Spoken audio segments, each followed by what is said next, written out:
C'est une règle générale pour le moine de ne sortir du silence que lorsqu'on le lui commande, ou lorsque la parole est en lui comme un feu qu'il ne peut contenir. Bien sûr, il faut discerner si ce feu est celui qui poussait Jérémie à prophétiser ou le feu des passions et de l'intempérance.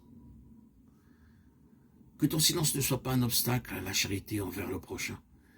Et du discernement, montre-lui un visage heureux, soit une parole aimable.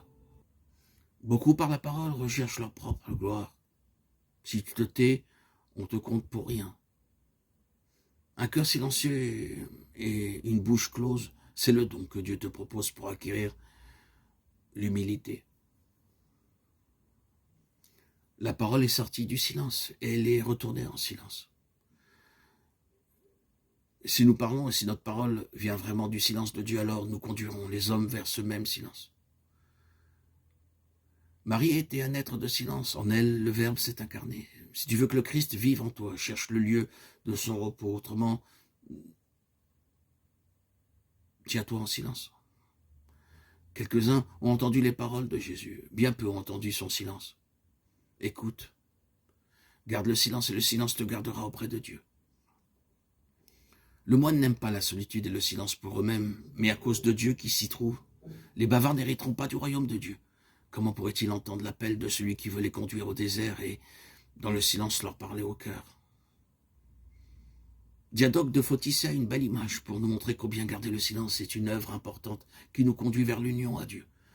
Si l'on ouvre la porte d'un bain, il perd bientôt sa chaleur. Ainsi, lorsqu'une âme veut beaucoup parler, quoiqu'elle ne dise rien que de bon, elle dissipe bientôt sa mémoire et perd le souvenir de Dieu. Elle s'évapore au dehors par cette porte d'où partent tant de discours. Le silence est le père de toutes les bonnes pensées. Jésus, avant de parler, s'est tu durant 30 années. Et lorsqu'il nous parlait, il ne disait que des paroles brèves. On ne trouve chez lui aucun discours et n'expose aucun système philosophique. Sa parole vient du silence et elle est inspirée par l'amour. Aussi, toutes ses paroles sont des paroles de salut. Aujourd'hui, avant de les envoyer prêcher, on devrait apprendre aux prédicateurs à se taire. Cela leur éviterait d'être des cymbales résonnantes. Se taire est le commencement de l'attention. Les silencieux sont de grands attentifs. C'est ainsi qu'ils ne s'égarent jamais loin de Dieu. Ne sois pas empressé de parler aux autres sous prétexte de les édifier par de bonnes paroles.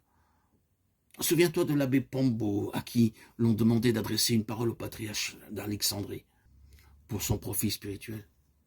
Le vieillard répondit: « S'il ne tire pas profit de mon silence, il n'en tirera aucun non plus de mes discours. » C'est une règle générale pour le moine de ne sortir du silence que lorsqu'on le lui commande, ou lorsque la parole est en lui comme un feu qui ne peut contenir. Bien sûr, il faut discerner si ce feu est celui qui poussait Jérémie à prophétiser, ou le feu des passions et de l'intempérance. Que ton silence ne soit pas un obstacle à la charité envers le prochain. Et du discernement, montre-lui un visage heureux, soit une parole aimable. Beaucoup par la parole recherchent leur propre gloire. Si tu te tais, on te compte pour rien. Un cœur silencieux et une bouche close, c'est le don que Dieu te propose pour acquérir l'humilité. La parole a été créée dans le temps. Le silence, lui, appartient à l'éternité. Aime le silence. Par lui, tu entres déjà dans le monde à venir.